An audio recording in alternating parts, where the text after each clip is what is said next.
History is built on secrets we are only now beginning to understand. The most pivotal events that forged our world are often the ones erased from our textbooks. We are about to uncover 30 forgotten turning points, moments lost to time that fundamentally reshaped the ancient globe. You will discover the true catalysts behind the rise and fall of empires, from a cataclysmic volcanic eruption that might have inspired the legend of Atlantis to a mysterious confederacy of sea raiders who brought entire Bronze Age kingdoms to their knees.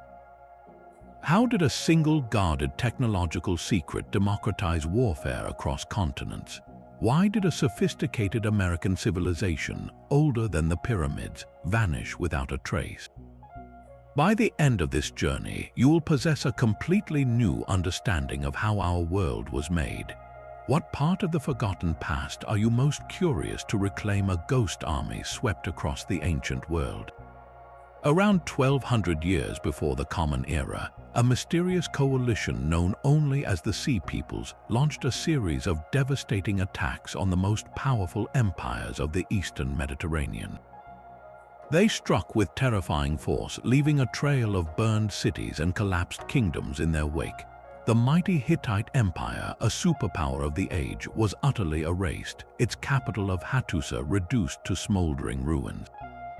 Even Egypt, a civilization of immense wealth and military might, was pushed to the brink of extinction, only surviving after a desperate, bloody battle at the Nile Delta. The records from this time are sparse and written by the survivors, speaking of a faceless enemy from the sea, a confederation of different groups whose true origins were lost in the chaos they created. So who were these mysterious raiders? Theories abound, suggesting they were displaced peoples from the Aegean world, perhaps survivors of the fallen Mycenaean palaces. Others point to early tribes from Italy or the coasts of Anatolia, set in motion by a domino effect of famine, climate change, and migration. Their greatest impact was not just the destruction they caused, but the vacuum they left behind. The collapse of the Bronze Age's intricate trade networks and centralized empires shattered an entire international system. From this ashes, new powers slowly emerged. The Phoenicians, no longer under the shadow of the Hittites or Egyptians, expanded their maritime trade networks across the entire Mediterranean, spreading their alphabet, which would one day form the basis of our own. The Philistines, who some scholars believe were themselves a group of sea peoples that settled on the coast of Canaan, became a major political force, their name forever immortalized in the region's history. This great unraveling, triggered by a forgotten confederation of seafarers, effectively ended the Bronze Age and forced humanity into a new era of smaller, more resilient states, paving the way for the world of the Iron Age. While the Sea Peoples were unraveling empires in the Mediterranean, another, far older collapse was reaching its quiet, devastating conclusion. In the vast, fertile plains of the Indus Valley, a civilization of staggering sophistication simply faded away. This was the Harappan civilization, a culture whose cities were marvels of the ancient world centuries before the pyramids of Egypt were even conceived. Their great metropolises, Mohenjo-Daro and Harappa, were laid out with the precision of modern urban planning. Streets ran in perfect grid patterns, and homes were equipped with advanced plumbing, including indoor bathrooms and drains that connected to a city-wide sewage system. This was a society of remarkable order and public health, a beacon of progress that seemed unshakable. Yet by around 1900 years before the Common Era, this beacon was extinguished. What force could possibly topple a civilization so advanced and seemingly so stable? The answer appears not to be a single dramatic invasion, but a slow, creeping disaster. The lifeblood of the Harappan world was the Gagga-Hakra river system, a mighty waterway that once flowed through the heart of their territory. Climatic shifts, however, began to starve this river. Monsoon patterns changed, and the once reliable waters dwindled into a trickle, then vanished into the desert sands. the agricultural surplus that fed the cities and supported the complex social structure evaporated with the river. Famine and drought likely triggered a slow migration as people abandoned the grand, thirsty cities for smaller, more sustainable villages. This theory of environmental collapse is powerful, yet it is complicated by another profound mystery. Around this same time, a new cultural force appears in the archaeological record of the region, linked to the migration of Indo-Aryan peoples from the northwest. Their sacred texts, the Vedas, would later form the bedrock of Hinduism. Did these newcomers arrive as conquerors into a land already collapsing, or were they simply one more group drawn into the vacuum left by a dying empire? The truth is likely a complex tapestry of climate change, slow societal fragmentation, and cultural integration. The great silence that fell over the Indus Valley was not an empty one.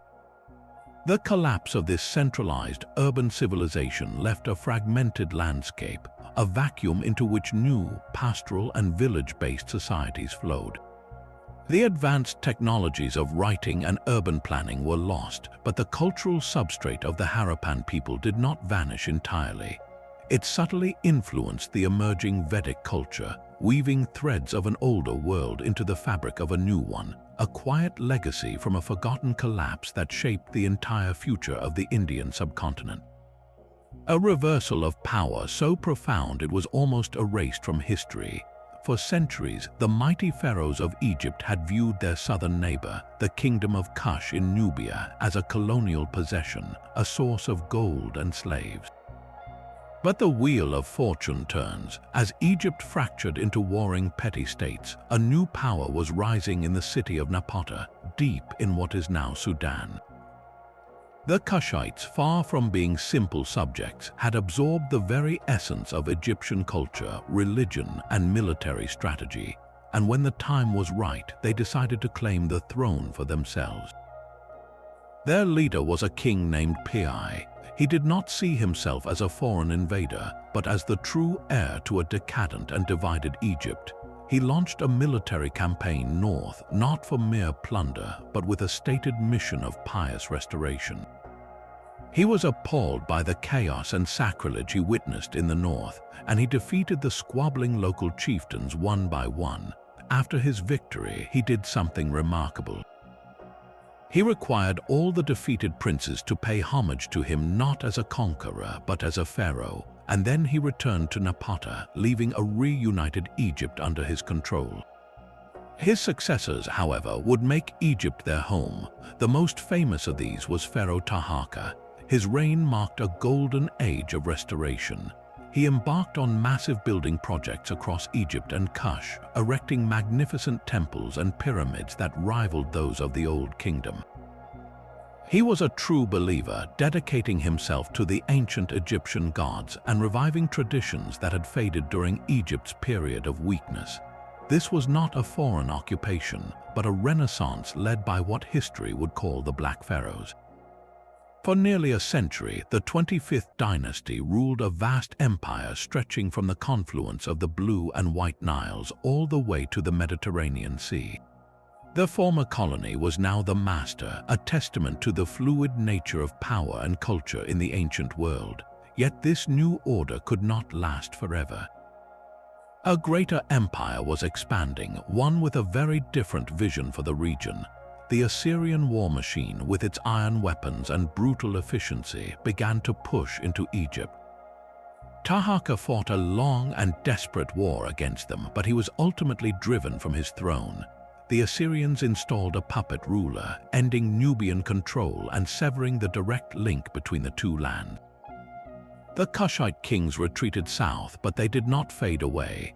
They established a new, even more magnificent capital at Meroe, where they continued to rule for another 1,000 years, blending Egyptian traditions with their own unique culture. The legacy of the Black Pharaohs, a forgotten era when the masters of the Nile were from the south, reminds us that the flow of history is never as simple as it seems. Far to the west, across the wide ocean, another foundational civilization was carving its legacy from solid stone. In the humid jungles of the Mexican Gulf Coast, the Olmec people created a culture so influential it is called the Mother of Mesoamerica. Their most astonishing creations are the colossal heads, 17 of which have been discovered, each carved from a single basalt boulder. These heads stand up to 10 feet tall and weigh many tons, their features distinct and individual, with full lips, broad noses, and stern expressions, each wearing a unique helmet. They are not gods or monsters, but almost certainly portraits of powerful Olmec rulers. The sheer effort required to move these stones is a story in itself.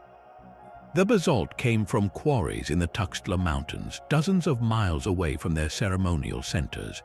Without draft animals or the wheel, the Olmec would have had to transport these multi-ton blocks through swamps and rivers, likely on massive rafts.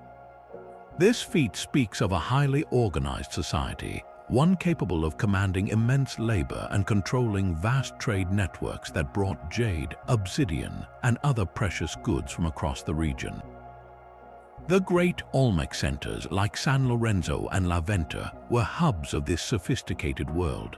They built enormous earthen pyramids that towered over central plazas, the first of their kind in the Americas. Yet around 400 years before the Common Era, these thriving centers were mysteriously abandoned. At San Lorenzo, the colossal heads were deliberately defaced and buried in long, orderly lines, a systematic act that suggests internal rebellion, ritual termination, or perhaps a profound shift in power. The exact cause of their decline remains one of archaeology's great puzzles, possibly linked to environmental changes or social upheaval that fractured their political system.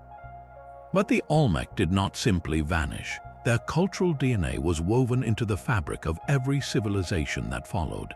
They may have developed the earliest writing in the Americas, with symbols carved on celts and stone plaques that hint at a complex system of recording knowledge. They almost certainly played the Mesoamerican bowl game, a ritual sport with profound religious significance that would become a cornerstone of Maya and Aztec culture. They pioneered the artistic styles and the veneration of jaguar gods and feathered serpents that would echo for millennia. The Olmec collapse, therefore, was not an end but a dispersal. Their ideas, their technologies, and their beliefs flowed outwards, seeding the landscape for the magnificent cultures that would rise long after their own cities had been reclaimed by the jungle. The colossal heads of the Olmec stand as silent testimony to a people who knew exactly who their rulers were. But what happens when the origins of an entire civilization become the subject of a centuries-old mystery? Deep in the foundations of South Asian culture lies a question that has sparked intense debate: the puzzle of the Aryans and the Vedic dawn. Around the same time the Harappan cities were fading, a new cultural force began to appear in the archaeological record of northwest India.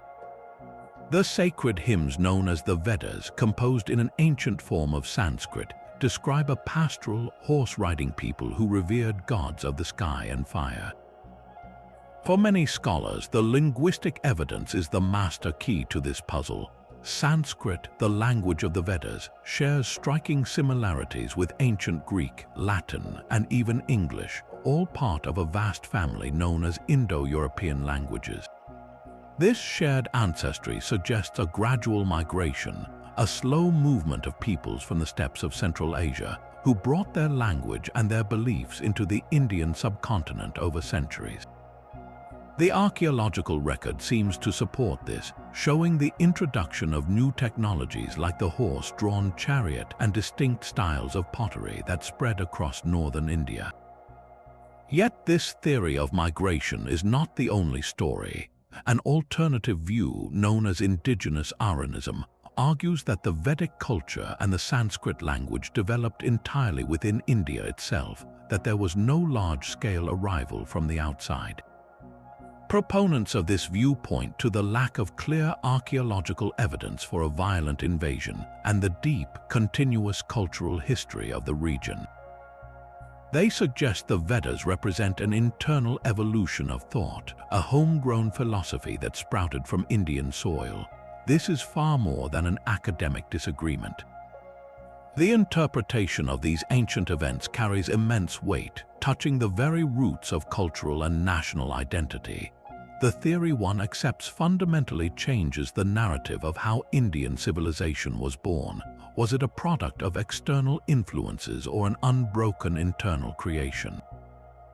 The truth likely lies in a complex middle ground, a long process of interaction and integration between incoming groups and the existing populations of the declining Harappan world.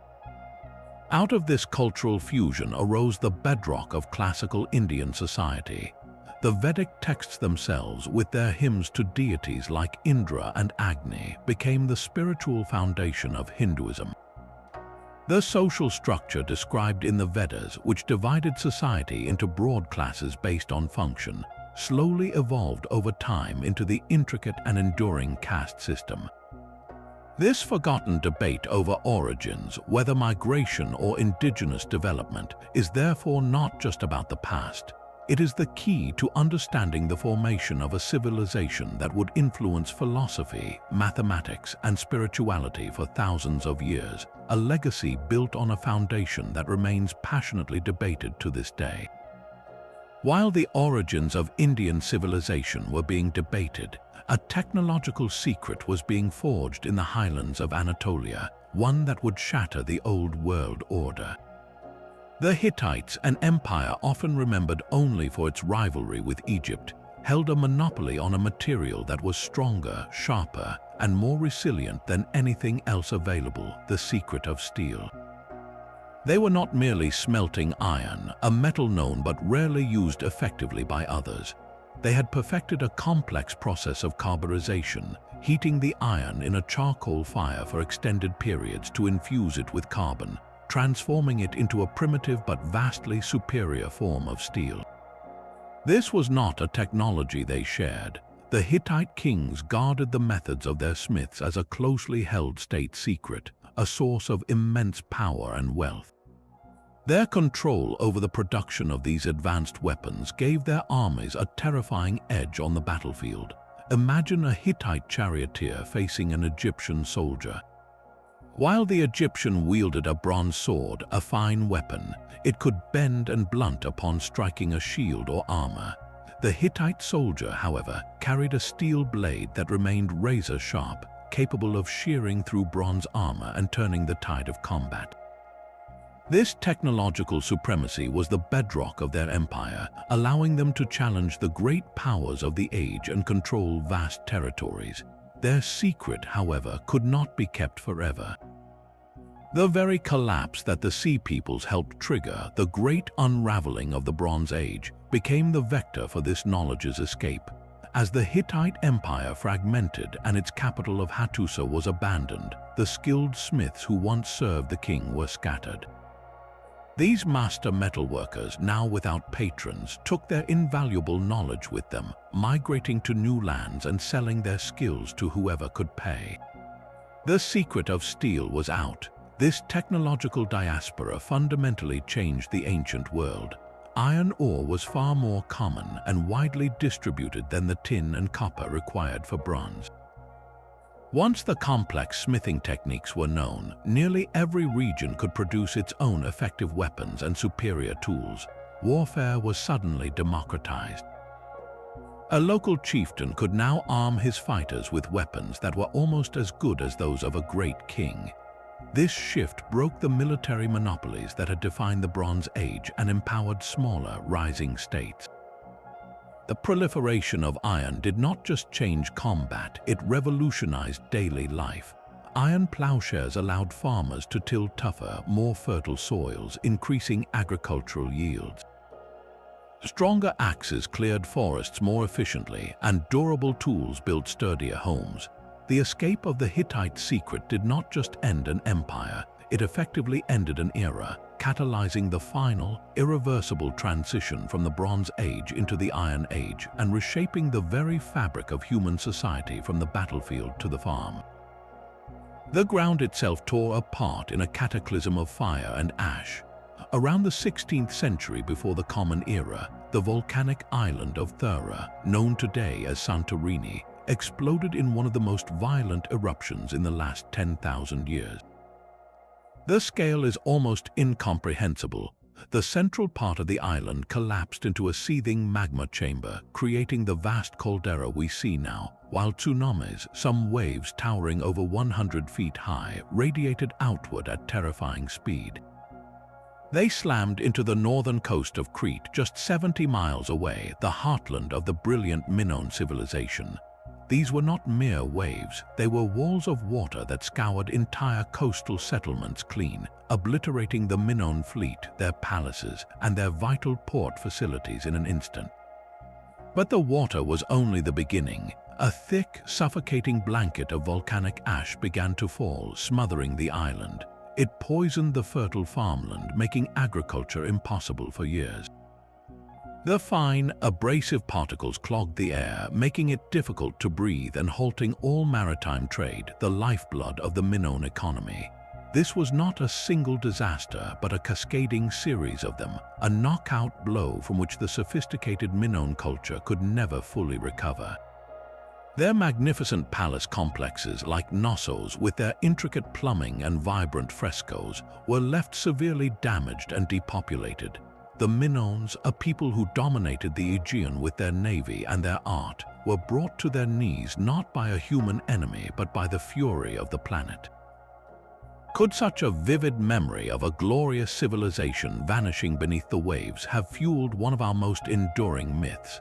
The description left to us by the Greek philosopher Plato of an advanced island kingdom called Atlantis that sank into the sea in a single day and night of misfortune bears a striking resemblance to the fate of Thera and its influence on Minoan Crete. The timeline is not perfect, and scholars debate the connection fiercely, but the parallels are haunting.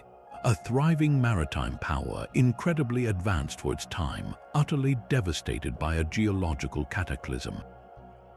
The legend of Atlantis may well be the ghost of a real, forgotten catastrophe, a story told and retold for centuries until it passed into the realm of myth. The true historical impact, however, was immediate and profound. The Minoans, critically weakened, lost their grip on the Aegean. Into this power vacuum stepped the Mycenaeans from the Greek mainland, a more warlike and fortified society. They absorbed what remained of Minoan culture, adopting their writing system to create an early form of Greek and taking over their vast trade networks. The collapse of the Minoan thalassocracy, triggered by a single volcanic event, directly paved the way for the rise of Mycenaean Greece. This was the world of Agamemnon and the Trojan War, the direct precursor to the classical Greek era that would follow. The eruption of Thera did not just destroy a civilization, it fundamentally redirected the course of Western history, clearing the stage for an entirely new actor to take center stage. A civilization can be defined as much by its mysteries as by its known histories. For the ancient Egyptians, one of the greatest mysteries was also their most treasured partner, a land so distant and exotic it might as well have been the realm of the gods themselves. They called it the land of Punt. This was not a hostile power to be conquered, but a source of almost mythical abundance, a trading partner whose goods were essential to the very functioning of Egyptian society and religion. The most famous journey to this fabled land was commissioned by the female pharaoh Hatshepsut. A grand expedition was sent south, a fleet of ships navigating waters the Egyptians rarely traveled. The story of this voyage is immortalized in stunning detail on the walls of her mortuary temple at Deir el-Bahari. The reliefs show the Egyptian ships being loaded with wonders, heaps of fragrant myrrh resin, sacks of precious electrum, exotic ebony wood, and living animals like baboons and leopards.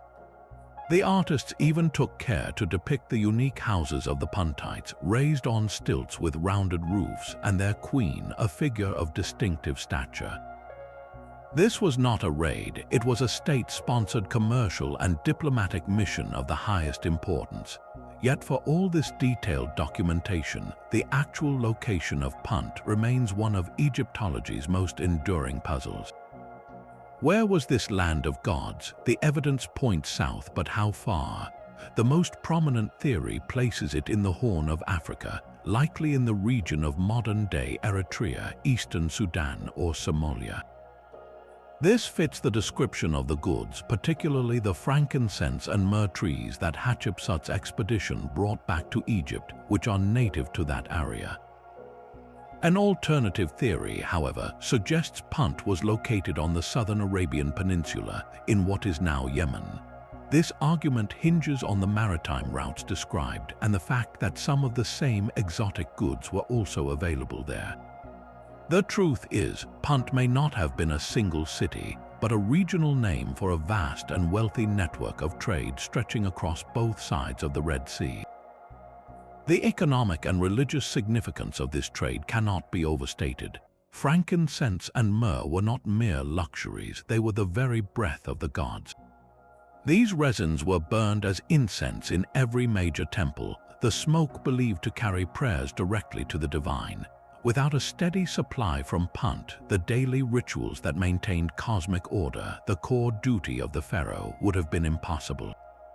Gold from Punt financed Egypt's military and monumental architecture, while exotic woods and animals were symbols of pharaonic power, proving the king's reach extended to the very edges of the known world. This lucrative trade relationship, however, did not last forever. For reasons still unclear, the direct connection to Punt seems to have faded during the later New Kingdom. Perhaps climatic shifts altered trade routes, or the rise of powerful intermediate kingdoms in Nubia cut off Egypt's access. Maybe the Puntites themselves began trading more with other emerging partners. The decline of this direct link had a profound impact. It cut Egypt off from a critical source of religious and economic wealth, a slow bleed that contributed to the weakening of pharaonic authority. The inability to secure these divine goods undermined the pharaoh's role as the primary intermediary with the gods. The forgotten voyages to Punt were far more than simple shopping trips. They were the lifeline of an empire, and when that line was finally cut, a vital source of its power and legitimacy faded into legend. Their mastery of terror was as calculated as any military campaign. The Neo-Assyrian Empire did not merely conquer its enemies, it sought to break their will forever. To control a vast, multi-ethnic domain stretching from the Persian Gulf to the Nile, they perfected a system of psychological warfare so brutal it remains shocking even today. Their strategy was not just to win battles, but to eliminate the very idea of resistance. When a city rebelled, the response was theatrical in its cruelty. Rebellious leaders were publicly flayed alive, their skin nailed to the city walls as a grisly warning. Others were impaled on stakes lining the roads into the city, creating horrific avenues of the dead. These acts were not random outbursts of violence, they were meticulously staged performances of power, designed to be witnessed and, more importantly, to be reported. The empire's artists then immortalized these atrocities in stunning detail on the alabaster reliefs that lined the royal palaces. Walking through the halls of Nineveh or Nimrud was to walk through a gallery of nightmares, a permanent propaganda exhibit showing exactly what happened to those who defied the king. But terror was only one tool. The other was forced migration on an unprecedented scale. The Assyrians systematically uprooted entire populations from their homelands, deporting them hundreds of miles away to unfamiliar territories. A community from Babylon might be resettled in Syria, while people from the Levant were sent to the mountains of Iran. This policy shattered cultural and tribal bonds, mixing different languages and peoples in a single place to prevent any unified sense of identity or rebellion. A displaced person struggling to survive in a new land has little energy to plot a revolt.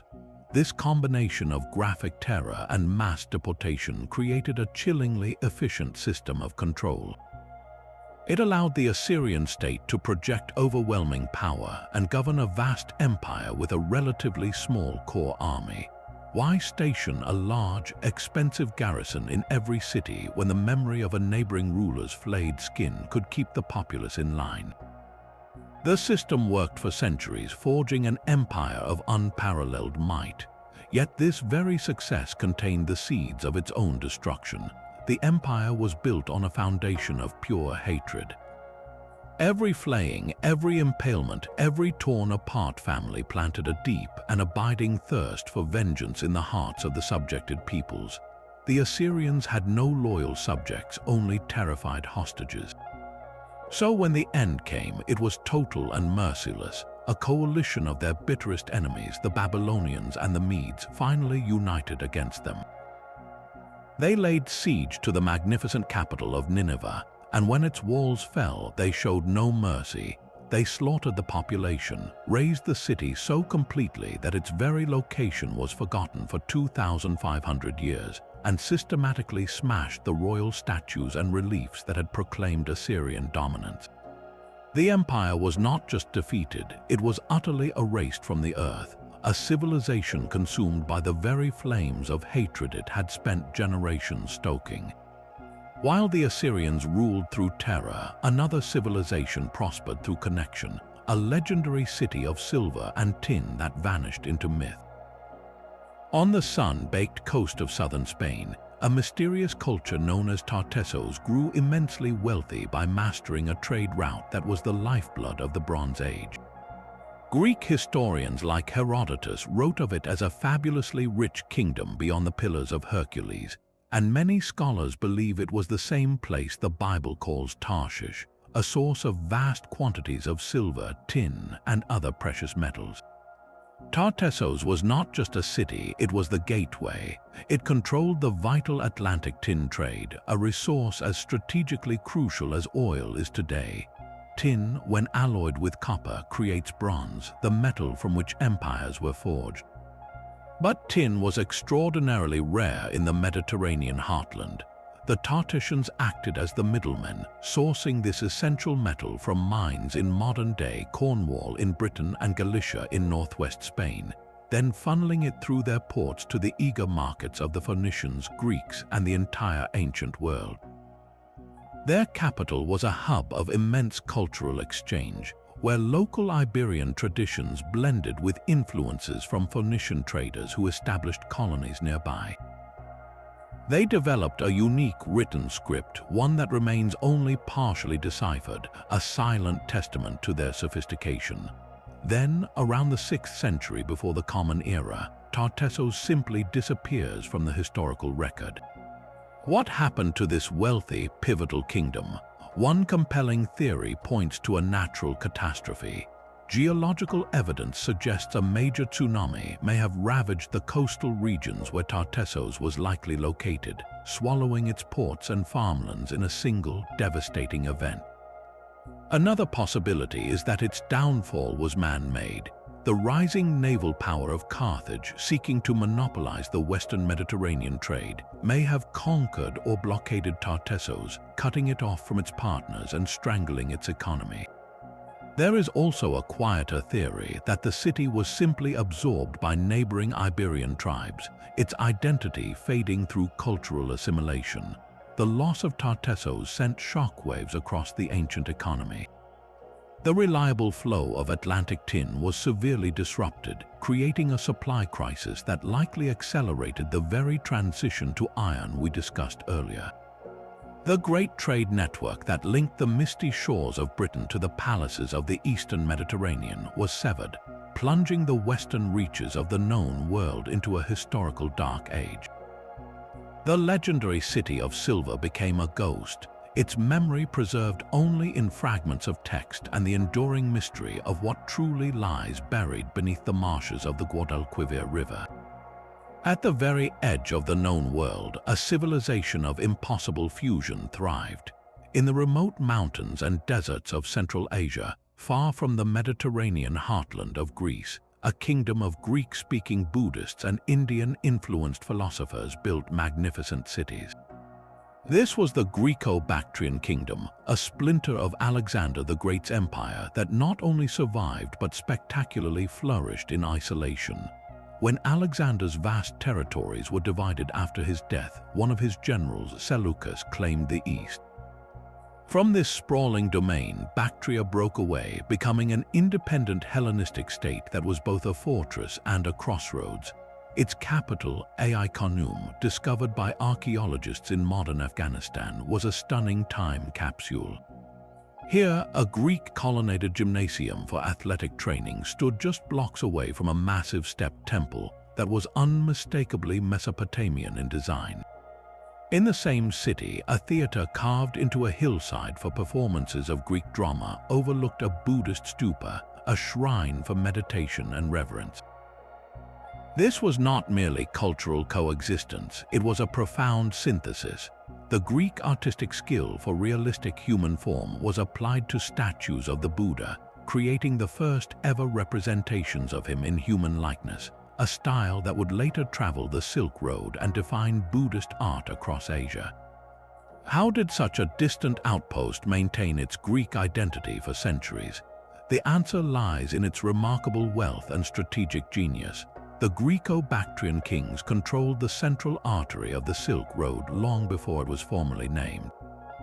They minted some of the most beautiful and pure silver coins of the ancient world, bearing the portraits of their kings, men with Greek features and names like Euthydemus and Menander, often depicted wearing the flat courger hat of the Macedonian cavalrymen.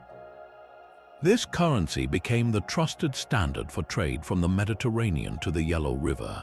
Their influence stretched in both directions. They interacted with the Mauryan Empire in India, and there is compelling evidence that they established the first direct diplomatic contact between the Greek world and Han Dynasty China. A Greek king, perhaps from Bactria, may have been the mysterious envoy recorded in Chinese chronicles who brought gifts of exotic goods to the Chinese court.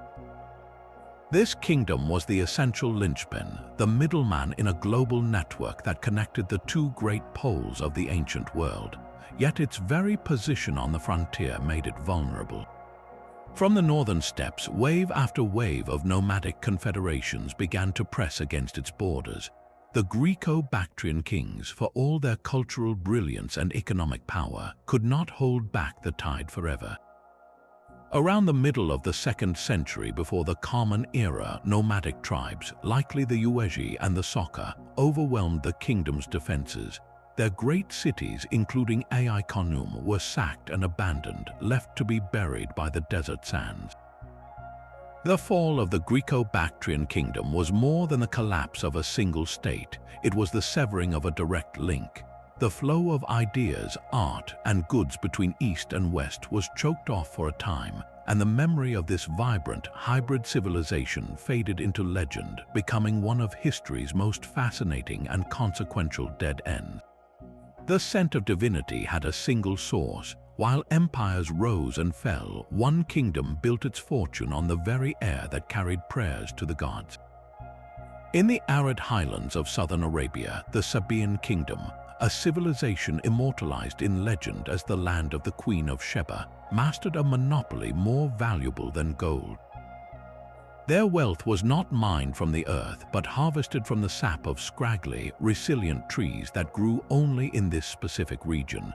Frankincense and myrrh, the two sacred aromatics, were the pillars of their power.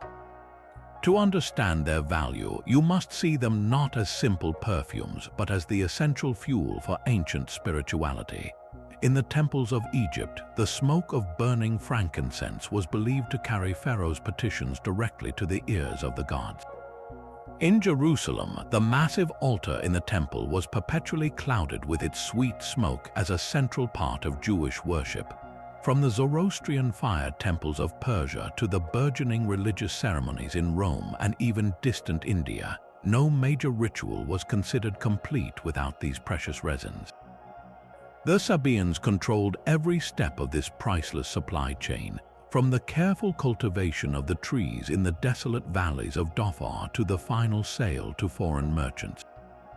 They created a mythology of scarcity and danger around the harvest, telling outsiders that the trees were guarded by winged serpents, a clever piece of marketing designed to justify their exorbitant prices and protect their trade secrets. This incredible wealth funded a civilization of stunning sophistication in the heart of the desert. Their greatest engineering marvel was the Marib Dam, a massive stone structure that harnessed the unpredictable seasonal rains. This dam created an agricultural paradise, allowing the Sabaeans to support a large population and a powerful state without relying on imports.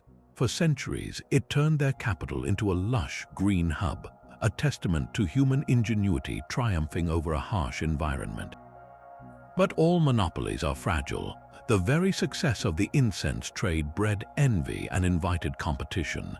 Neighboring kingdoms sought to break the Sabaean stranglehold, while new maritime routes began to bypass the overland caravans they controlled. Then came the slow, creeping disaster that unraveled their world. The magnificent Marib Dam, the foundation of their agricultural wealth, began to fail. Through a combination of silting, neglect, and perhaps seismic activity, the dam suffered a series of catastrophic collapses over several centuries. The final breach recorded in the Quran was a death knell. The life-giving waters vanished, the fertile fields turned to dust, and the population that had sustained the kingdom scattered. The great incense monopoly was broken, not by a rival army, but by the crumbling of the stone and earth that had made it all possible.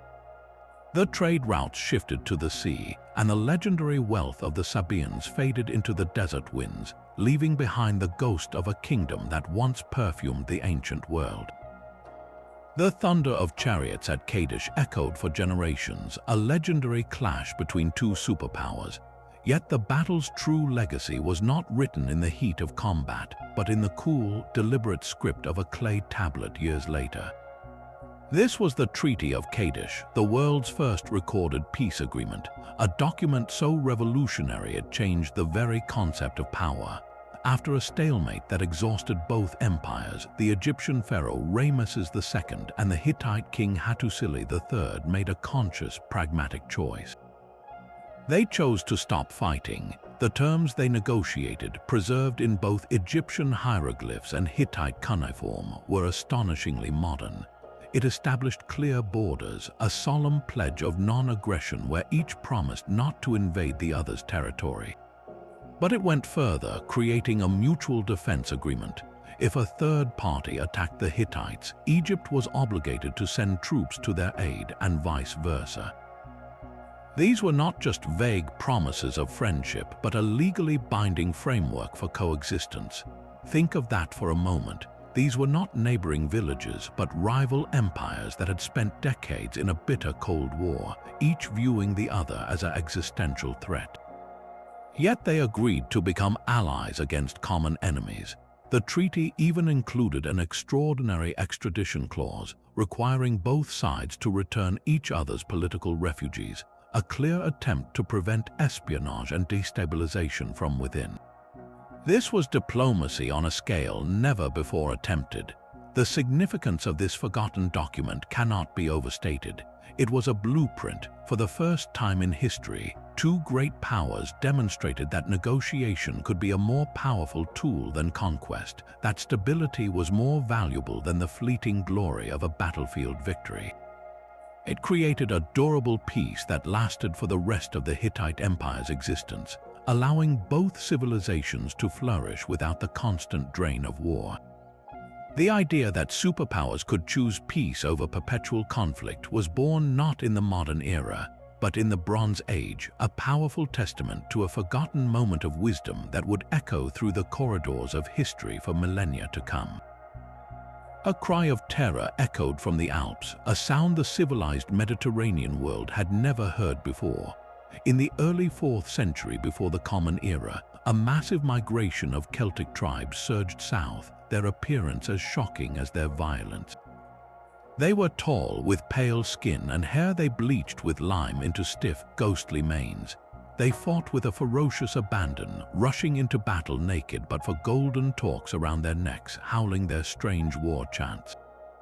To the orderly city-states of Italy and Greece, they were the embodiment of chaos, barbarians from a nightmare, and they were headed straight for the heart of the known world. Their first great triumph was against a rising power called Rome. In the year 390, a Celtic army under a chieftain named Brennus met the Roman legions at the Allia River. The Romans, confident in their traditional phalanx formation, were utterly routed by the Celts' wild, individualistic style of combat. The path to Rome itself was left undefended. The city was sacked. For 7 months the Celts occupied and looted the city, a humiliation so profound it was seared into the Roman psyche forever. The final insult came when the Romans were forced to weigh out a massive ransom in gold. As the story goes, the Romans complained the Celtic scales were rigged. In response, Brennus threw his own heavy sword onto the weights, declaring in a phrase that would haunt Rome for centuries, "Woe to the vanquished." This was not the end of the Celtic rampage. Nearly a century later, another Celtic host, again led by a man named Brennus, turned east. They marched into Greece, aiming for the most sacred site in the Hellenic world, the sanctuary of Apollo at Delphi. This was the navel of the world, the home of the most famous oracle, a place so holy it was considered inviolate. The Celts, showing no reverence for Greek gods or traditions, attacked. The Greeks believed Apollo himself intervened, sending earthquakes and avalanches of rock down the mountains to defend his shrine. Whether through divine intervention or fierce Greek resistance, the attack was repelled, and Brennus was said to have taken his own life. The psychological impact of these twin assaults cannot be overstated. For Rome, the sack was a national trauma that sparked a military revolution. They abandoned the rigid, Greek-style phalanx that had failed them so spectacularly. In its place, they developed the Manipular Legion, a flexible system built around smaller units called maniples. This new army could operate independently, adapt to rough terrain, and respond to the unpredictable tactics of barbarian armies. The very instrument of Rome's future conquests, the legendary legion, was forged in the fire of Celtic humiliation. In Greece, the terror of the Celtic invasion forced the perpetually squabbling Hellenistic kingdoms to do the unthinkable: unite. The Aetolian and Achaean leagues, along with the king of Macedon, set aside their differences to form a common defense. This brief moment of pan-Hellenic cooperation, born from a shared existential threat, showed a fleeting glimpse of a unified Greece, a political dynamic that would echo in the later strategies of powers like Rome. The Celtic tide eventually receded, but they were not destroyed. They settled in the region they had terrorized, giving it a new name, Galatia, in the heart of what is now Turkey. Their power faded from mainstream history, remembered mostly as a savage footnote, but their forgotten raids had irrevocably altered the course of European history, pushing two future empires toward military and political maturity, a catalyst for change that emerged from the northern wild. Deep in the forests of central Nigeria, a civilization of artists and ironworkers was flourishing while Rome was still a humble village. The Nok culture, emerging over 2,500 years ago, created one of the most sophisticated and enigmatic societies in all of ancient Africa. We know them today almost entirely through their spectacular terracotta sculptures, human and animal figures of such expressive power and stylistic sophistication that they stunned the archaeologists who first uncovered them. These were not crude idols. The Nok artists sculpted intricate hairstyles, detailed jewelry, and faces alive with personality, capturing a range of emotions from serene contemplation to profound grief. The technical skill required to fire such large, hollow clay figures without them cracking was immense, a testament to a highly developed artistic tradition. But their genius was not confined to clay. The Nok people were also master metalworkers, and this is where their story rewrites history. They developed iron smelting to a high degree of perfection, operating furnaces that reached incredible temperatures, completely independent of any technological influence from Egypt or the Mediterranean world. This was not a borrowed skill, it was a homegrown African revolution.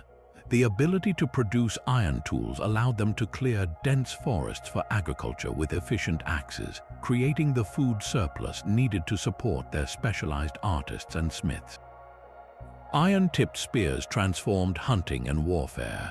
This technological leap happened in West Africa at a time when much of Europe was still in its own Iron Age, a fact that shatters old notions of cultural diffusion moving only from north to south.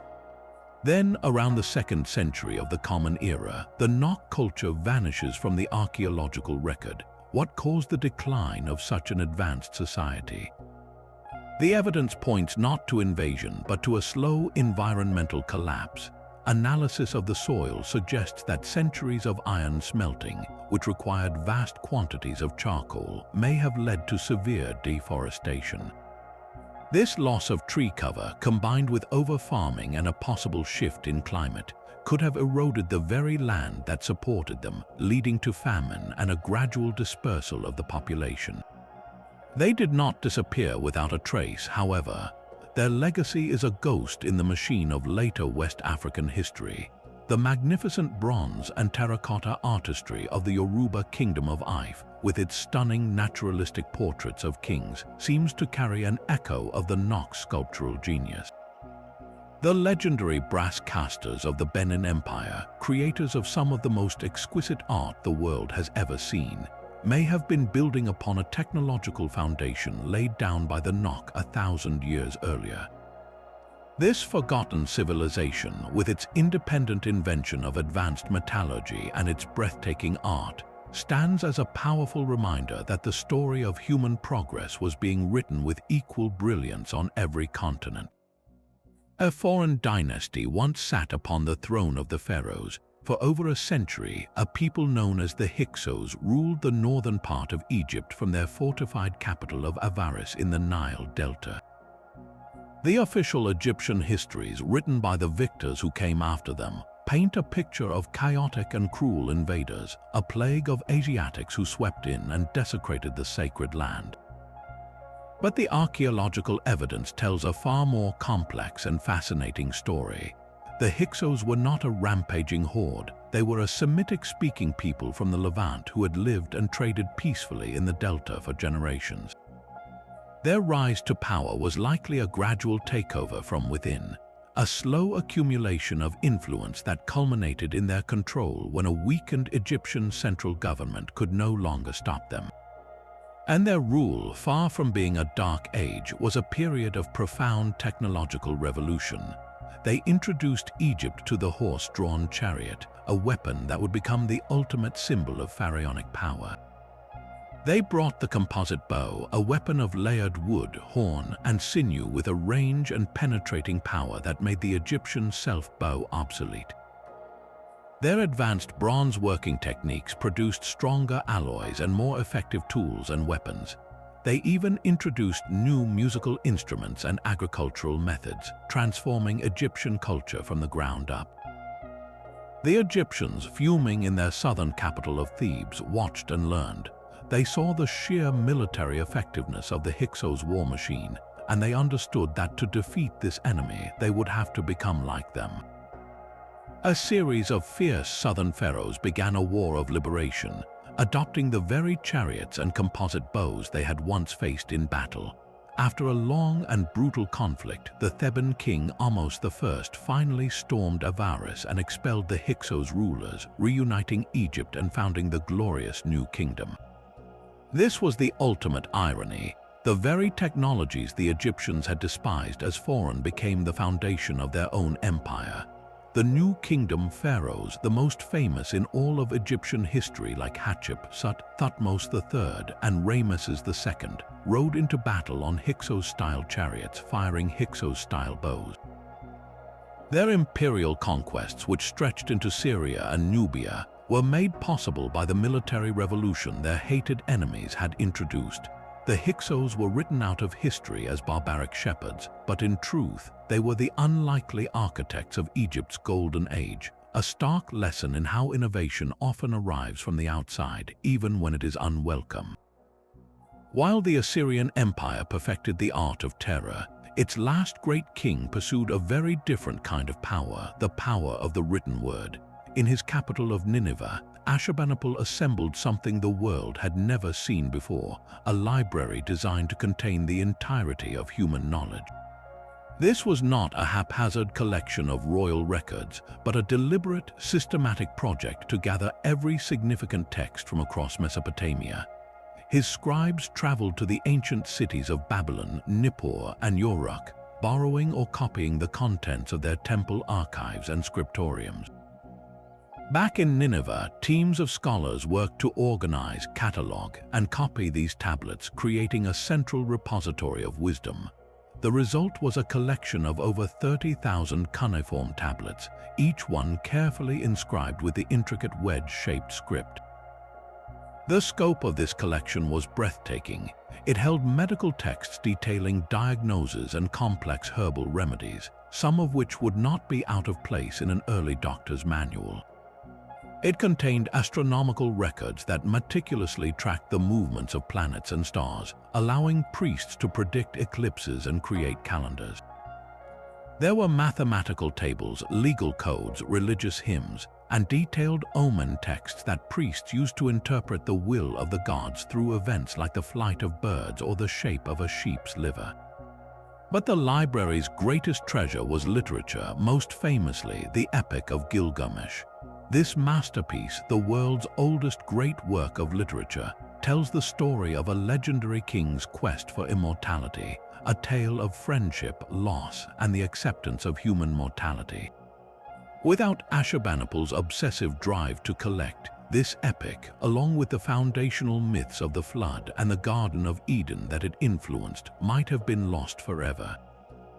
The true genius of the library was its function as an active research institution.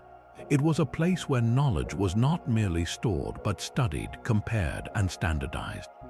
A scholar in Nineveh could consult multiple versions of a single text from different cities, piecing together the most complete and accurate version possible.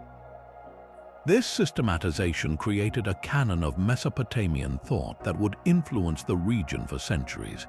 The ultimate irony, and the library's greatest gift to history, was its survival of the empire's catastrophic collapse. When the combined armies of the Babylonians and Medes sacked Nineveh, they burned the royal palaces to the ground. The intense heat from the inferno baked the clay tablets stored within, firing them as hard as pottery. While the wooden shelves and any papyrus scrolls turned to ash, these hardened tablets were buried in the rubble, preserved for 2,500 years. The very destruction intended to erase Assyrian power inadvertently safeguarded its greatest intellectual achievement. When archaeologists excavated the mound that was Nineveh in the 19th century, they unearthed this forgotten treasure trove. The Library of Ashurbanipal provided the modern world with its first direct window into the soul of ancient Mesopotamia, gifting us back the stories, the science, and the very voice of a civilization we had only known from the boastful carvings of its kings. An agricultural revolution arrived in Japan on the tide of a new culture. For thousands of years, the islands had been home to the Jomon people, a society of hunter-gatherers who created some of the world's oldest pottery. Their life was one of deep symbiosis with the forest, a seasonal rhythm of hunting, fishing, and gathering that produced a rich spiritual culture but supported only small, scattered communities. Then, around 300 years before the Common Era, a new wave of people crossed over from the Korean peninsula, bringing with them a technology that would utterly transform the landscape and the very soul of the islands, the knowledge of wet rice cultivation. This was not a sudden invasion, but a gradual, centuries-long migration of the Yayoi people, whose impact was so profound it is known as the Yayoi Revolution. They introduced more than just a new crop, they brought an entirely new way of life. Bronze and iron metallurgy appeared, providing stronger tools for farming and new, deadlier weapons for war. The potter's wheel allowed for the mass production of sturdy, standardized jars for storing the new agricultural surplus, but the true engine of change was the rice paddy. This was a technology of immense power. Unlike the unpredictable bounty of the forest, rice agriculture produced a dense, reliable, and storable source of calories. A single, carefully irrigated field could feed far more people than a vast tract of wild land. this simple fact triggered a cascade of social changes. Populations exploded as the food supply became secure and abundant. For the first time, not everyone had to be involved in food production. This new surplus allowed for social specialization, creating a class of artisans, warriors, and priests. You can see this new social order reflected in the artifacts they left behind. The Jaman had created intricate clay figurines for ritual purposes, but the Yayoi cast magnificent bronze bells known as dotaku and ceremonial weapons. These were not practical tools, they were symbols of status and power, objects that could only be commissioned by a privileged elite who controlled the land and its bounty. With permanent settlements and stored wealth came something else, the need to defend it. Conflict between rival communities over the best land and water rights became commonplace. Small villages began to coalesce into larger chiefdoms, the first proto-states. The Yayoi period saw the construction of moated settlements, clear evidence of a society preparing for war and organizing for collective defense. These competing chiefdoms, centered on their rice-producing heartlands, were the direct precursors to the Yamato state, the cultural and political nucleus from which a unified Japan would eventually emerge. The quiet, patient work of planting rice in flooded fields did more than just fill stomachs. It forged the economic and social template for an imperial dynasty that continues to this day. This forgotten revolution, born from a migration of farmers, laid the immutable foundation for everything we now recognize as uniquely Japanese. The first kings of Rome were not Roman at all. Before the legions marched and the Senate debated, the city on the Tiber was ruled by the Etruscans, a powerful and sophisticated civilization whose origins remain one of Europe's great puzzles. They spoke a language unrelated to any of their Indo-European neighbors, a tongue that is still only partially understood. Their homeland in central Italy, a region we now call Tuscany, was rich with mineral wealth, and they used it to become master metalworkers and dominant traders across the Mediterranean. Their society was notably different from the patriarchal world that would follow. Etruscan women enjoyed a level of freedom that shocked the Greeks and Romans, dining alongside men at banquets, owning property, and being openly literate. This was a culture of vibrant art, elaborate tombs, and a deep, complex religion that believed every aspect of life was governed by the will of the gods, a belief system the Romans would later adopt almost wholesale. The Etruscan influence on early Rome was not just cultural, it was foundational and physical. Under Etruscan kings, the swampy village of Rome was transformed into a true city. They drained the marsh that would become the Roman Forum, turning it into a civic center. They built the Cloaca Maxima, the Great Sewer, an engineering marvel that channeled the city's waste into the Tiber and remains partially functional to this day. They gave Rome its first major temples, its distinctive toga, and perhaps most famously, the brutal spectacle of gladiatorial combat, which evolved from Etruscan funeral rites. The last three kings of the early Roman monarchy were Etruscan, and their rule laid the entire urban and religious groundwork for what was to come. The Roman Republic was born not from a slow evolution, but from a violent rebellion against this foreign domination. The traditional date of 509 before the Common Era marks the expulsion of the last Etruscan king, Tarquin the Proud, and the establishment of the Roman Republic. This was a conscious, radical rejection of monarchy, a declaration that the people of Rome would henceforth govern themselves. Yet in casting off their Etruscan rulers, the Romans did not discard their legacy. They kept the infrastructure, the religious rituals, and the symbols of power. The fasces, that bundle of rods with an axe symbolizing state authority carried before Roman magistrates, was an Etruscan invention. The very art of divination, of reading the future in the flight of birds or the entrails of sheep, was a skill learned from Etruscan priests. So much of what we consider quintessentially Roman was in fact an inheritance from the civilization they overthrew. The Etruscan League, a confederation of their 12 major cities, gradually lost its political and military power to the rising Roman state. Its culture slowly absorbed until its language faded into silence. But the ghost of Etruria lived on, providing the essential blueprint that allowed a small city on the Tiber to eventually build an empire that stretched across the known world. A message could cross an empire in the time it takes for a full moon to wax and wane. Under the rule of King Darius I, the sprawling Achaemenid Persian Empire, which stretched from the Indus River to the Aegean Sea, was bound together by an engineering marvel of logistics, the Royal Road. This was not a simple dirt track, but a carefully maintained highway stretching over 1,500 miles, from the administrative capital of Susa in modern-day Iran all the way to the wealthy coastal city of Sardis in Lydia. Its true genius, however, was not in the pavement but in the system that ran upon it. Darius established a state-run courier service of unmatched efficiency, a relay of horses and riders stationed at over 100 posting stations built a day's ride apart. A single messenger would not brave the entire treacherous journey. Instead, he would ride at a full gallop from one station to the next, where a fresh horse already saddled and waiting, and a new, rested rider would take his sealed dispatches and continue the sprint. This relentless relay could carry a royal decree from the heart of Persia to its westernmost frontier in just 7 days, a journey that would take an ordinary caravan 3 months. This was the first information superhighway, the nervous system of a continent-spanning state. Think of the strategic advantage this provided.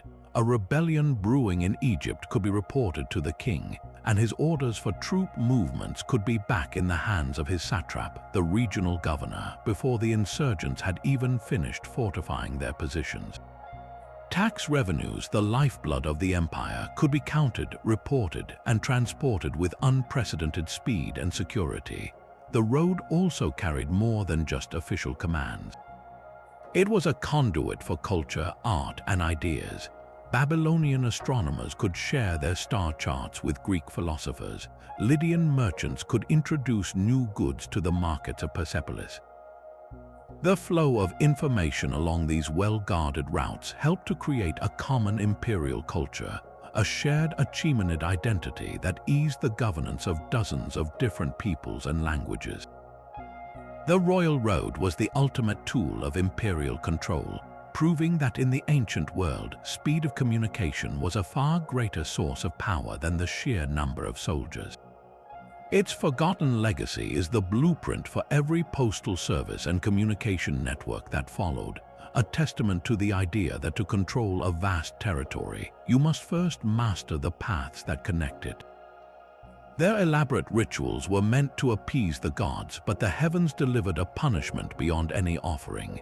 In the arid river valleys of coastal Peru, the Moche civilization built a society of stunning artistic and architectural genius centuries before the Inca. They were the masters of clay, creating pottery so realistic and expressive it feels as if their portraits could speak to us across the ages. Their adobe pyramids, like the colossal Huaca del Sol and Huaca de la Luna, rose from the desert like man-made mountains, centers of a powerful theocratic state. The Moche world was governed by a profound and, to our eyes, terrifying relationship with the divine. Their art vividly depicts a ceremony known to archaeologists as the sacrifice ceremony.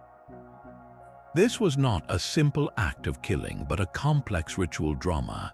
High-ranking warriors would engage in ritual combat, their struggle not meant to kill but to capture. The defeated combatant, often a noble himself, was then led to a priestly figure, sometimes called the decapitator. There, in a public spectacle, his blood was offered to the gods, likely to ensure the fertility of the land and the continuation of the cosmic order. For centuries, this brutal covenant seemed to work, maintaining stability in a fragile desert environment. Then, the climate itself turned against them. Scientists studying ice cores and sediment layers have found evidence of a monstrous, decades-long El Niño event that struck around the 6th century. This was not a single bad season, but a fundamental rewiring of the Pacific weather system. For the Moch, it meant chaos. The normally placid rivers swelled into torrents, unleashing catastrophic floods that scoured their fields and smashed through their adobe cities. Canals were destroyed and fertile topsoil was washed away into the ocean, but the punishment was twofold. After the floods came a prolonged and even more devastating drought. The rains simply vanished for years, perhaps decades. The river systems that were the lifeblood of their agriculture shriveled to a trickle. The Moch priesthood, the very intermediaries between the people and their gods, faced an impossible crisis. They had performed the sacrifices, they had offered the blood, yet the heavens delivered only ruin. How could a society maintain faith in its leaders when their rituals so visibly failed? This loss of divine mandate likely triggered massive social unrest, rebellions, and the fragmentation of their political unity. The great ceremonial centers were abandoned, their pyramids left to melt back into the desert under the unrelenting sun. The Moch did not vanish, but their centralized state shattered into smaller, struggling chiefdoms. The elaborate rituals that had once defined their world were forgotten, a forgotten testament to a civilization that mastered art and architecture but could not survive the fury of a changing sky. The silence of a riverbank in northern Germany concealed a secret that would shatter our image of the European Bronze Age. In the tranquil Indus Valley, archaeologists began unearthing bones, but these were not from a quiet burial ground. The remains told a story of horrific, organized violence on a scale no one believed possible for the time. Spearheads were embedded in skeletons, skulls were crushed by wooden clubs, and the bones of young men showed the brutal marks of close-quarters combat. This was not a small raid. The evidence points to a single, cataclysmic event around 1250 years before the Common Era, where thousands of warriors clashed in what can only be described as Europe's first great battle. The sheer number of dead scattered along a river crossing suggests armies numbering in the low thousands, a level of military coordination that historians thought was impossible for the fragmented tribes of this era. Who were these fighters? The most startling clue came from isotopic analysis of their teeth, which act as a chemical record of an individual's childhood environment. This revealed that many of the combatants did not grow up locally. They had traveled hundreds of miles from modern-day Poland, the Czech Republic, or even southern Europe to fight and die on this muddy riverbank. This was not a petty feud between neighbors. It was a conflict that drew a warrior elite from across the continent. The Indus Valley battlefield forces a complete rewrite of Bronze Age history. We once pictured this as a time of isolated, peaceful communities, where conflict was limited to small, ritualized skirmishes. The evidence from Germany paints a starkly different picture. It reveals a world of long-distance alliances, of powerful chieftains capable of raising and supplying large armies, and of trade routes that were not just for amber and bronze, but also for the movement of hired fighters. This forgotten battle proves that large-scale, organized warfare, with strategic objectives and far-flung participants, was a reality in Europe centuries before the rise of classical Greece or Rome. The battle's cause is lost to time, a clash over a vital trade route or a power struggle between emerging regional powers. But its legacy is clear. The quiet valley stands as a grim monument to a forgotten age of warriors, a time when the fate of the continent could be decided by the point of a spear on a river we barely remember. A single stone needle points at the sky in the highlands of Ethiopia, a silent monument to a kingdom that once commanded the seas. This was Axum, a naval and trading empire whose power stretched from the heart of Africa across the Red Sea to the markets of southern Arabia. In its golden age, Axum was one of the four great empires of the ancient world, a peer to Rome, Persia, and China.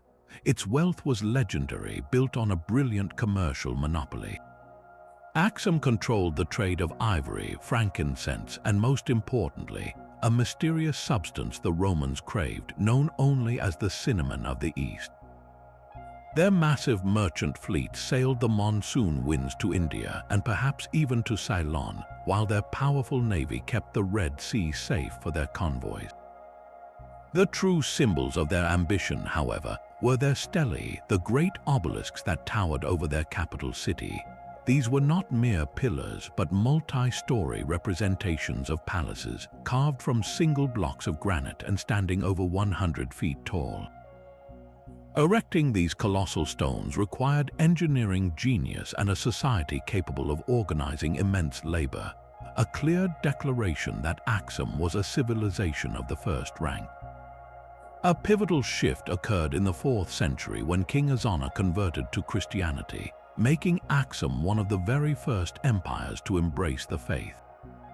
This cemented their cultural and political ties with the Byzantine Empire to the north, creating a powerful Christian alliance that controlled the trade routes between the Indian Ocean and the Mediterranean. For centuries, Axum thrived as a cosmopolitan hub, its coins bearing the cross circulating from Alexandria to India. Yet no empire lasts forever. Axum's decline was a slow unraveling driven by forces both human and environmental. The explosive rise of Islam in the 7th century reconfigured the entire world. Muslim armies swiftly conquered Egypt and the Red Sea coast, severing Axum's direct link to its Christian ally Byzantium. The empire was suddenly cut off, an island of Christianity in a rising sea of new powers. At the same time, the land itself began to fail.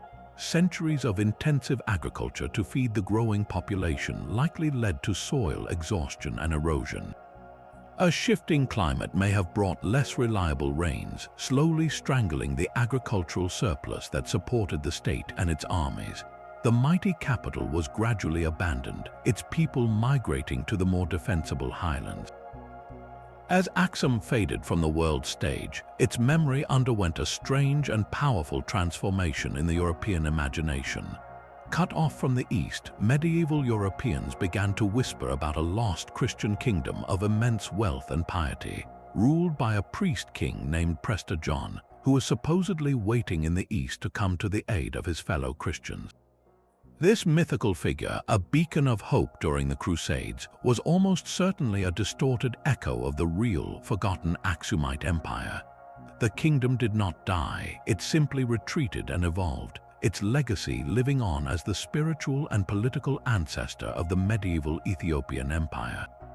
The story of Axum is a profound reminder of how a major power can vanish from global consciousness, its true history collapsing into a beautiful, hopeful, but ultimately forgotten myth. Their boastful inscriptions spoke of an empire that stretched from the Persian Gulf to the Mediterranean, a dominion without rival.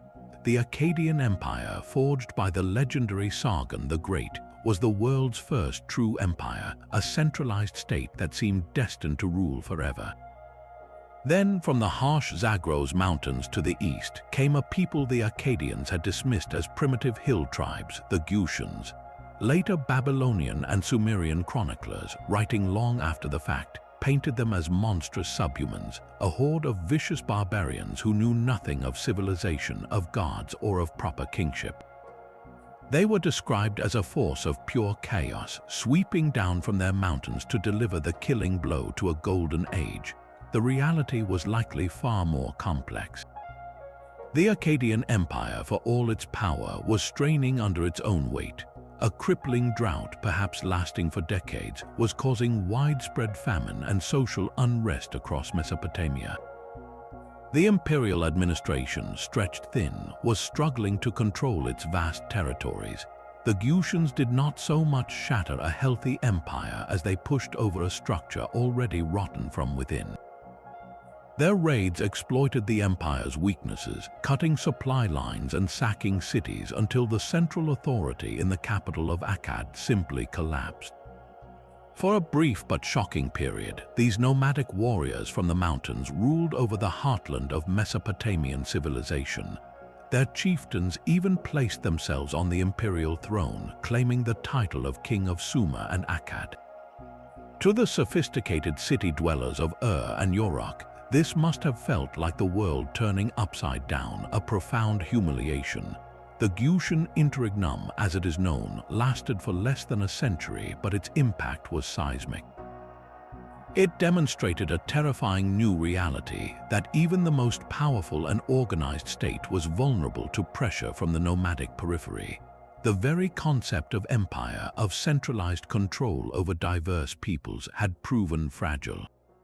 When the native Mesopotamian city of Uruk finally rose up and expelled the Guotian rulers, the world they reclaimed was forever changed. The memory of this collapse of civilization, nearly snuffed out by outsiders, became a core part of the Mesopotamian psyche, a cautionary tale that would echo through every dynasty that followed. The Guotians themselves faded back into the mountains, leaving behind no grand monuments, only a legacy of fear and a powerful lesson in the fragility of power. A story told by Herodotus sounds more like a sailor's tall tale than ancient history. The Egyptian pharaoh Necho II, he writes, commissioned a crew of Phoenician sailors to attempt something no one had ever done. Their mission was to sail from the Red Sea southward, following the coast until they eventually returned to Egypt through the Mediterranean. According to the account, the Phoenicians completed this incredible journey over 3 years, circumnavigating the entire African continent. The most telling detail Herodotus records is also the one that lends the story its greatest credibility. The sailors reported that at a certain point in their southern voyage, they saw the sun on their right-hand side to the north. For anyone sailing down the western coast of Africa and rounding the Cape of Good Hope, this is exactly what would happen, a phenomenon completely unknown to Mediterranean peoples who only ever saw the sun pass to their south. This single observation suggests the story is not pure fiction, but a genuine account of a voyage into the southern hemisphere. So why is this monumental achievement, a feat that would not be replicated for another 2,000 years, so often dismissed? Herodotus himself expressed doubt, writing, "They said things which I cannot believe, though others may." The sheer scale of the undertaking seems impossible for the time. How could a Bronze Age vessel, reliant on sails and oars, possibly carry enough food and fresh water for a multi-year journey? The answer likely lies in the Phoenicians' legendary seamanship and their established practice of coastal hopping.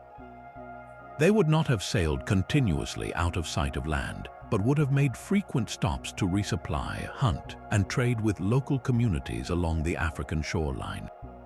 This was not a non-stop race, but a slow, deliberate expedition of exploration and survival. The journey's obscurity stems from its singular nature. It was a one-off event, a pharaoh's vanity project that was never repeated. The Phoenicians, the master traders of the ancient world, had no incentive to publicize a new route that offered no immediate commercial advantage compared to their established networks.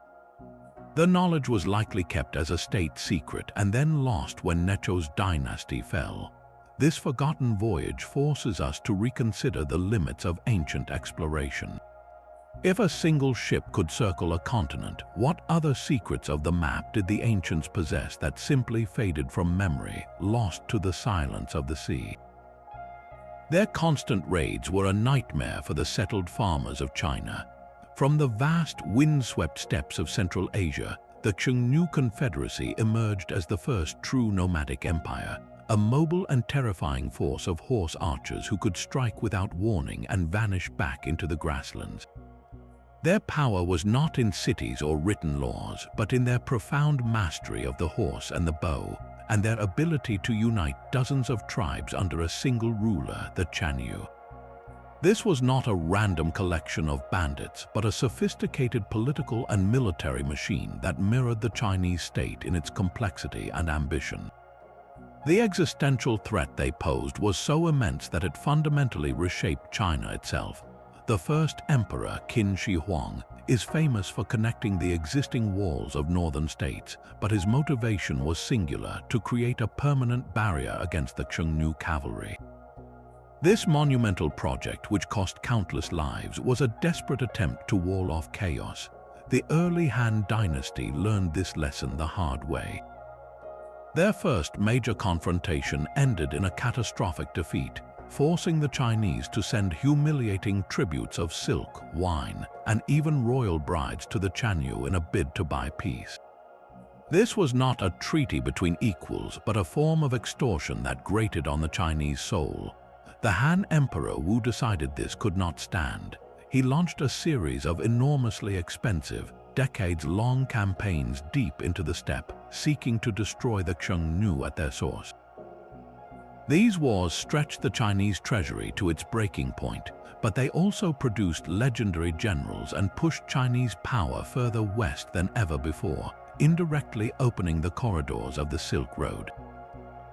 Yet total victory remained elusive. How do you defeat an enemy with no capital to capture, no fields to burn, and no fixed address to attack? The Chinese eventually devised a more subtle and enduring strategy. They began to use barbarians to control barbarians. They offered rich rewards, titles, and land to rival nomadic tribes who were willing to fight for China, turning the steppe peoples against each other. They also supported rival claimants to the Xiongnu throne, fueling internal divisions that slowly fractured the confederacy from within. This cunning policy of divide and rule became a cornerstone of Chinese foreign policy for the next 2,000 years. The collapse of the Xiongnu Confederacy under this sustained pressure had ripple effects that reached across the world. As the Han weakened their power, some Xiongnu tribes were absorbed into China, while others began a long, slow migration westward. These displaced steppe peoples pushed against the tribes already living on the edges of Europe, setting off a chain reaction of migration and conflict. The dominoes they set in motion would, centuries later, contribute to the great waves of Huns, Goths, and other groups that ultimately battered the gates of the Roman Empire. The Great Wall, therefore, was far more than a static defense. It was an active force that redirected the flow of history, pushing a crisis from the east toward the west and proving that the fate of Rome was quietly being sealed on the plains of Mongolia. While empires were rising along the Nile and the Tigris, a different kind of city was taking shape on the other side of the world. In the arid Soup Valley of coastal Peru, the people of Carol Soup were building the first cities in the Americas. This civilization, also known as the Norte Chico, was a true contemporary of the Egyptian Old Kingdom, its great monuments rising at the same time as the pyramids of Giza. Yet its character was utterly unique. The heart of Carol was not a palace or a fortified citadel, but a sprawling complex of massive earthen platform mounds and sunken circular plazas. These structures were arranged with precise astronomical alignment, their forms echoing the surrounding mountains and the movements of the stars. The largest pyramid at Carol stands nearly 100 feet tall, a monumental undertaking that required the organized labor of a sophisticated society. What makes Carol so perplexing, however, is what it lacks. This advanced civilization developed without two things we consider fundamental to ancient cultures: pottery and visual art. Archaeologists have found no painted vases, no intricate carvings, no murals depicting gods or kings. Instead, their genius was channeled into architecture and acoustics.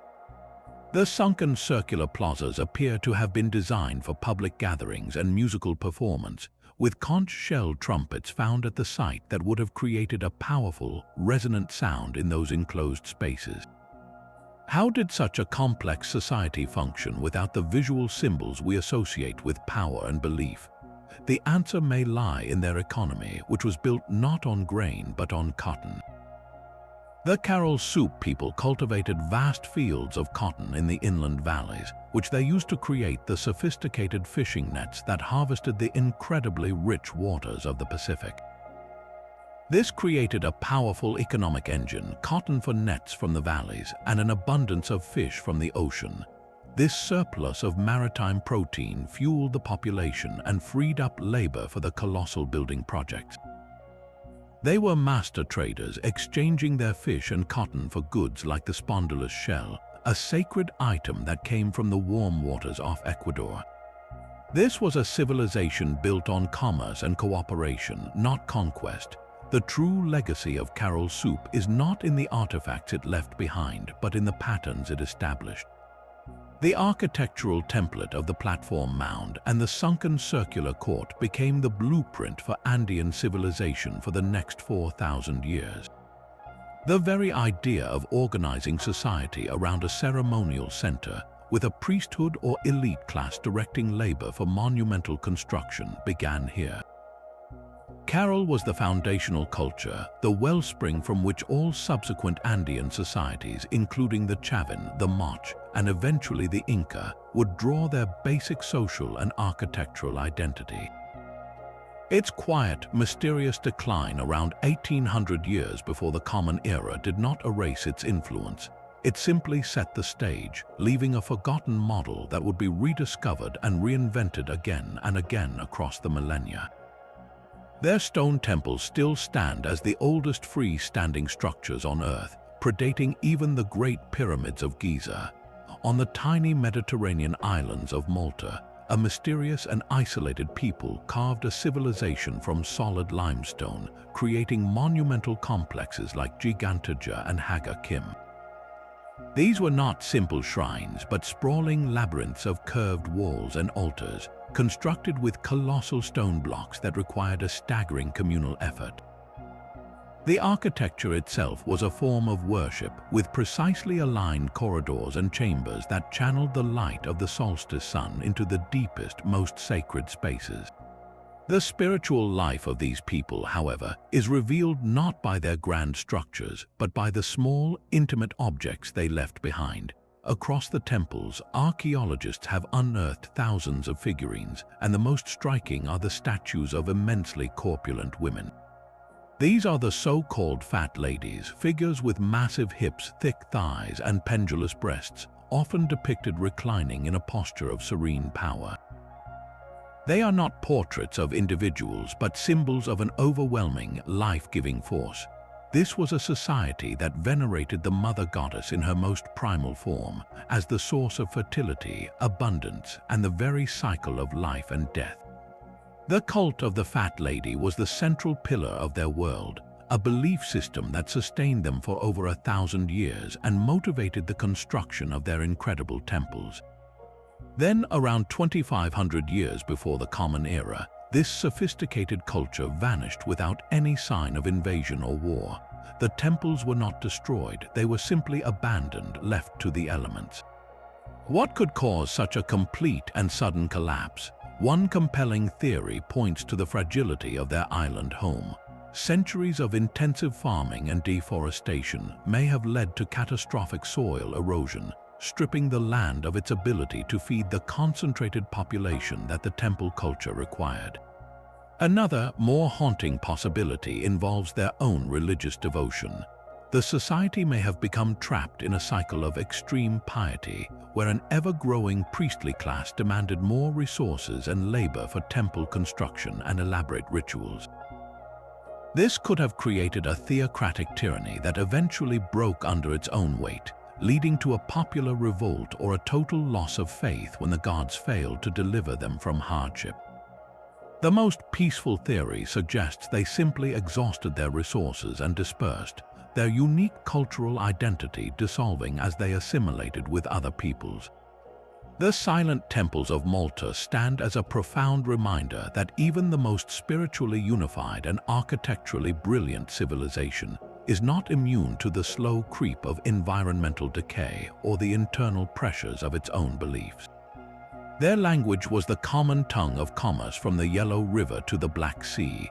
For centuries, the real masters of the Silk Road were not the emperors in their distant capitals, but the Sogdians, a people from the fertile valleys of Samarkand and Bukhara in Central Asia. They were the original global middlemen, a network of merchant families who turned the vast, dangerous expanse between empires into a well-oiled machine of trade and cultural exchange. They established a chain of trading colonies, small pockets of Sogdian life, all along the routes. In the Chinese capital of Chang'an, there was an entire Sogdian quarter, a bustling district where you could hear their unique Iranian language, see their distinctive dress, and find goods from every corner of the known world. They were the essential lubricant in the gears of transcontinental commerce. A Chinese official could not simply travel to Persia to sell his silk, nor could a Byzantine merchant easily reach the source of paper or spices. The Sogdians handled it all. They knew the languages, the customs, and the safest paths through the treacherous Taklamakan Desert, a place whose name itself means you go in, you never come out. Their caravans did more than carry silk and spices, they carried ideas. A Sogdian merchant was often a missionary in all but name. They were instrumental in carrying Buddhism from India into Central Asia and China, translating sacred texts and funding the carving of cave temples along the trade routes. Later, they became vital converts and propagators of two other great faiths, Manichaeism, the complex dualistic religion founded by the prophet Mani, and Nestorian Christianity, an early Christian sect that spread eastward. A single Sogdian trading post might contain temples for Buddhists, Manichaeans, and Nestorians, all existing side by side. Their genius was a kind of cultural neutrality, an ability to adapt and serve any master while maintaining their own vibrant identity. They acted as diplomats, translators, and financiers for the Turkish Khogans on the steppe and the Tang emperors in China. Their decline began with a new, unifying force that swept out of Arabia. The rapid expansion of the Muslim Caliphate in the 7th and 8th centuries shattered the old world order. Arab armies conquered the Sogdian heartland, and while many Sogdians eventually converted to Islam, their unique position was destroyed. The new Muslim empires established their own direct trade routes and administrative systems, bypassing the need for the Sogdian intermediary. The final blow came with the Mongol invasions centuries later, which completed the transformation of Central Asia. The Sogdian language, once the lingua franca of the Silk Road, faded into obscurity, replaced by Persian and Turkic languages. The collapse of their network fundamentally rewired global exchange. The direct, personal connections between East and West were severed, replaced by a more fragmented, relay-based system where goods and ideas passed through many more hands.